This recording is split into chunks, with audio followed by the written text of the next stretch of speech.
Welcome to Living Life Unbinged. I'm your host, Christy McCammon, and I'm here to help you conquer sugar cravings, break free from food obsession, and step into the surrendered and abundant life God has planned for you. Let's dive in. Today's episode is very personal to me, and since it's my first episode, I really wanted to share my story, my struggle, how I went from lifelong food obsession and sugar addiction to true food freedom, how I lost 100 pounds and I've kept it off for years, and most importantly, how I included God in the journey and allowed Him to be the source of my strength and my transformation. Food became my comfort at a very young age when I was a little girl. It was truly my friend. And from that point on, food had become my solution for everything. If I was sad, I ate. If I was happy, I ate. If I was bored, stressed, anxious, lonely, excited, food was always there for me, and it was just always the answer. And here's the thing, I didn't just enjoy food, I needed it emotionally. So for years, I lived in this battle with food that never stopped. Literally never stopped. I was either white-knuckling it, trying desperately to stay out of the food, or I was on the other extreme, overeating, binging, and feeling completely out of control. There was never a middle ground for me, no balance, no peace. It was all or nothing. And no matter what I tried, and I truly tried a lot, I could not let go of processed foods, primarily sugar and flour. And those foods had become a stronghold in my life. Oh, believe me, I loved the idea of moderation, and I tried it for years. It just sounded so reasonable. One piece, just one bowl, just one slice. But for me, just one was never just one. Never. Once I had that first bite, there was a fireworks show that went off in my brain and something flipped, and that craving just took over.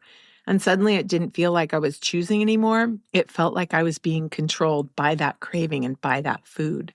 I remember thinking, why can't I just be a normal eater? Why can't I eat normally?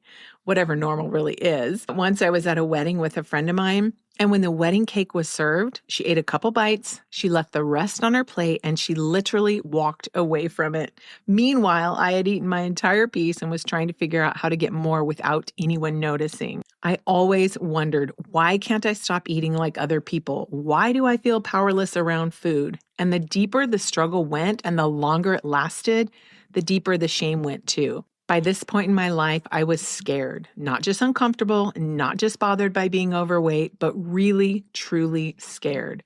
I was afraid I was eating myself into an early grave. And here's the part that makes it even harder to explain and understand.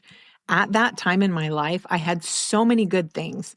I had an amazing husband. We've now been married over 31 years, 5 beautiful children, wonderful friends, and a great relationship with God.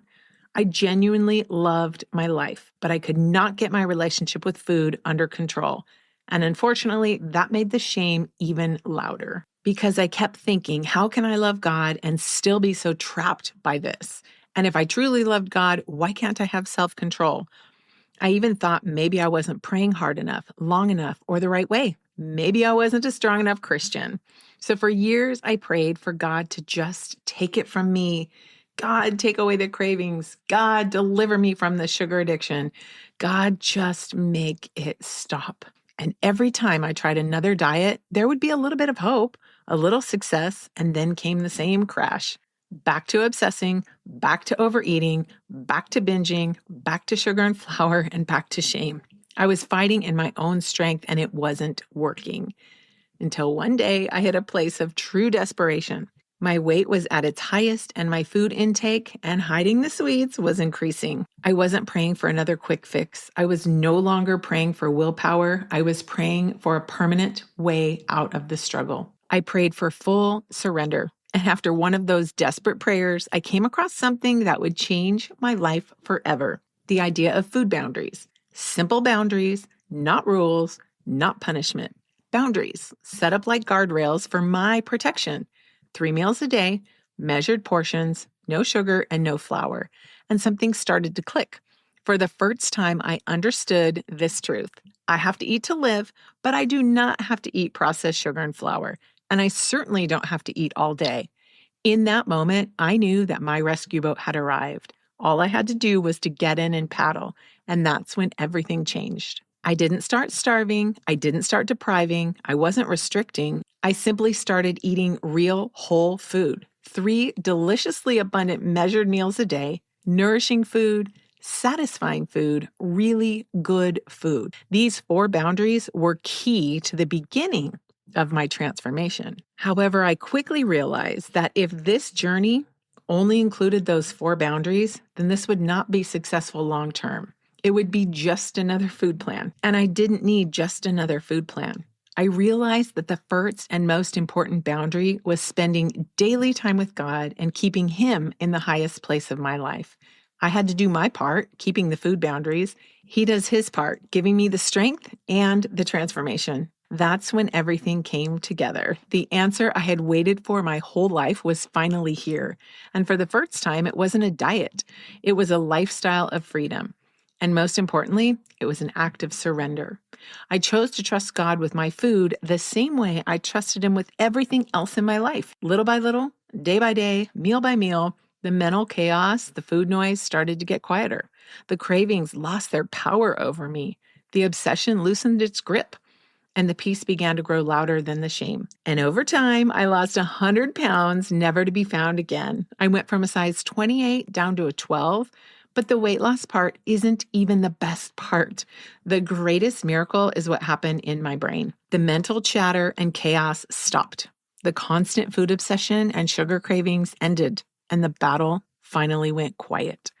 For the first time in my life, I was free, truly free. And now, after maintaining that freedom for 7 years, I can tell you something with full honesty. Living sugar and flour free is sometimes hard. But being obese, being addicted, being obsessed, being trapped, that is always hard. My mission is simple: to help those who feel stuck in the vicious food struggle, sugar addiction, and weight loss cycle break free so they can fully live the life that God has planned for them. Psalm 34:8 says, "Taste and see that the Lord is good. Blessed is the one who takes refuge in Him." And friend, I truly believe that when we take refuge in Him, He replaces that bondage with peace. I've seen it in myself. I've seen it in thousands of other women, and He will absolutely do the same for you. Thanks for joining me today. If you are ready to break free from food obsession and sugar cravings and start living your life unbinged, join me at lifeunbinged.com. If this episode spoke to your heart, I'd love it if you'd subscribe, leave a review, or share it with a friend. Until next week, go in grace and walk in freedom.